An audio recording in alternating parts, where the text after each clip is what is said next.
हम समीकरण की सहायता से समय दूरी चाल संबंधी प्रश्नों को हल करना सीखेंगे। लेकिन इससे पहले हम समझते हैं कि समय दूरी चाल क्या है और इनका आपस में क्या संबंध है।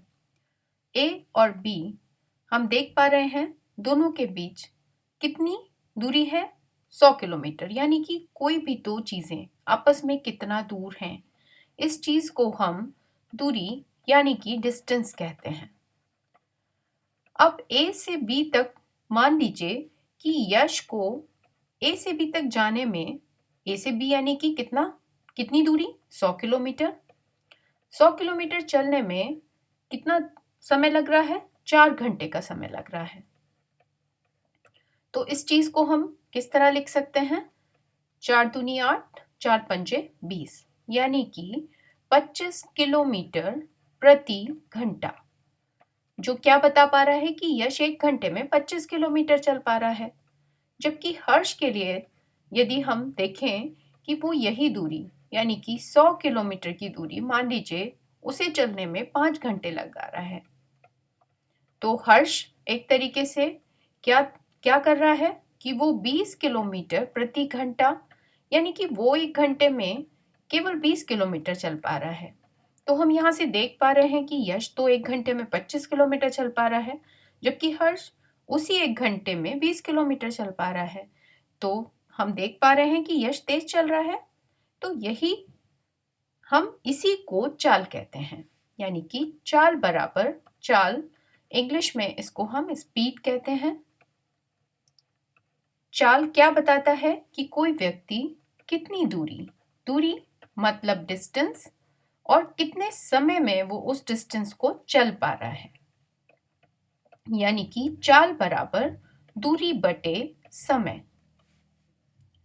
इस तरह से speed is equal to distance upon time. अब यहां से हम एक संबंध निकाल पा रहे हैं चाल, दूरी और समय के बीच। तो यदि हमें चाल, दूरी या समय में से किसी भी एक चीज को निकालना है तो हम इसी सूत्र के माध्यम से निकाल सकते हैं। अब इससे संबंधित सवाल देखते हैं। एक रेलगाड़ी जिसकी लंबाई 270 मीटर है, एक खंबे को 9 सेकंड में पार कर लेती है, तो उसकी चाल किलोमीटर प्रति घंटा में बताइए। तो खंबा ये है और रेलगाड़ी जब चलेगी तो 9 सेकंड में इस खंबे को पार करने का मतलब क्या है कि रेलगाड़ी 9 सेकंड में यहां से चल के इस पूरे खंबे को पार कर लेगी, यानी कि यहां से चल के वो यहां पहुंच जाएगी। तो यहां तो इसका ये बिल्कुल आखिरी वाला डिब्बा होगा और यहां पर उसका पहला इंजन वाला पार्ट होगा। तो इस तरह से रेलगाड़ी का खंबे पार करने का मतलब क्या है कि वो कितनी दूरी 9 सेकंड में चल पा रही है, जितनी की उसकी लंबाई है। अब उसकी लंबाई कितनी दे रखी है? उसकी लंबाई 270 मीटर दे रखी है, यानी कि वो 9 सेकंड में 270 मीटर चल पा रही है। तो हम चाल किस तरह निकालेंगे रेलगाड़ी की? चाल बराबर दूरी बटे समय। कितनी दूरी? 270 मीटर की दूरी, और कितना समय ले रही है 270 मीटर चलने में? 9 सेकंड का समय ले रही है। ये कितना बन जाएगा? 9 तिया 27 जीरो, यानी कि 30 मीटर पर सेकंड, 30 मीटर प्रति सेकंड। तो रेलगाड़ी की चाल यानी कि स्पीड कितनी है? 30 मीटर प्रति सेकंड। लेकिन हमें जो निकालना है वो किलोमीटर प्रति घंटा। हमें ये निकालना है कि वो 1 घंटे में कितना किलोमीटर चलेगी। तो इसके लिए हम इकाई को बदलना सीखेंगे। किस तरह बदलते हैं हम इकाइयों को? Kilo, hecto, deca, metre, deci, centi और मिली। जब भी हम बड़ी से छोटी इकाई की तरफ बढ़ते हैं तो हम उतने 10 से गुणा करते हैं, और छोटी इकाई से जब हम बड़ी इकाई की तरफ बढ़ते हैं तो हम उतने 10 से भाग करते हैं। तो 1 किलोमीटर में 10 हेक्टोमीटर, 1 हेक्टोमीटर में 10 डेकामीटर, 1 डेकामीटर में 10 मीटर। तो इसी तरह यदि 1 किलोमीटर में मीटर को देखना है तो 1 किलोमीटर से मीटर में जाने के लिए हमें कितने 10 से गुणा करना होगा? 3 10 से। तो इस तरीके से 1 किलोमीटर में कितने मीटर हो जाते हैं? 1000 मीटर हो जाते हैं।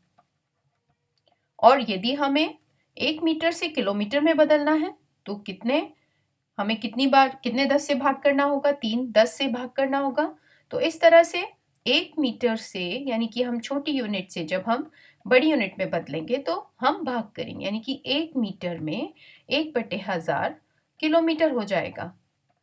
तो यहाँ पर हमें मीटर को किलोमीटर में बदलना है और सेकंड को घंटे में बदलना है।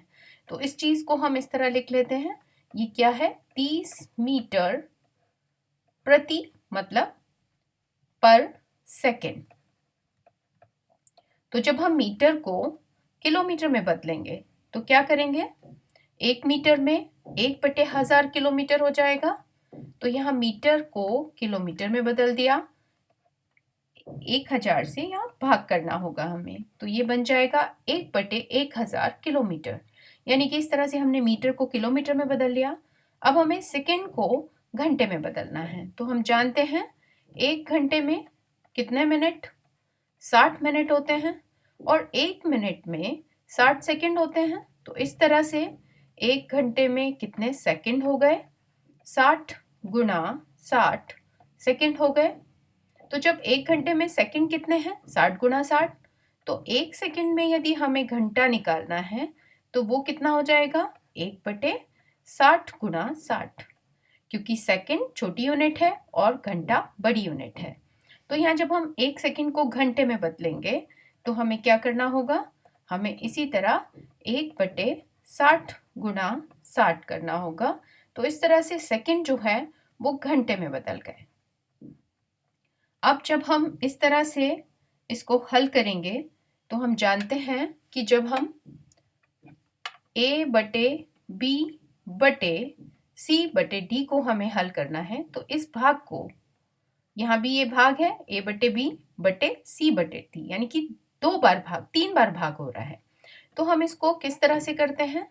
A/B और इस भाग को हम किस में बदलेंगे? गुणा में, और यहाँ इसका व्युत्क्रम यानी कि D/C कर देंगे। तो यहाँ हम यही कर लें, 30 गुणा 1/1000 यानी कि A/B गुणा C/D है, इसको उल्टा करेंगे तो D/C हो जाएगा, यानी कि हो जाएगा 60 गुणा 60/1। अब यहाँ इस 0 से ये 0, इस 0 से ये 0 कैंसिल, इस 0 से ये 0। अब यहाँ क्या आ गया? 3 गुणा 6 गुणा 6, 3 गुणा 6 गुणा 6, 3 6 18 और 18 6 108। तो अगर हम किलोमीटर प्रति घंटा की बात करेंगे तो रेलगाड़ी की चाल किलोमीटर प्रति घंटा में कितनी आ गई? 108 किलोमीटर प्रति घंटा। तो यहाँ इकाई क्या है? किलोमीटर प्रति घंटा, यानी कि 1 घंटे में वो 108 किलोमीटर चल रही है। और अगर हम इसको सेकंड्स और मीटर में देखेंगे तो हम देख पा रहे हैं कि 1 सेकंड में वो 30 मीटर चल पा रही है। तो इस तरह से हम चाल, समय और दूरी संबंधी सवालों को हल कर सकते हैं।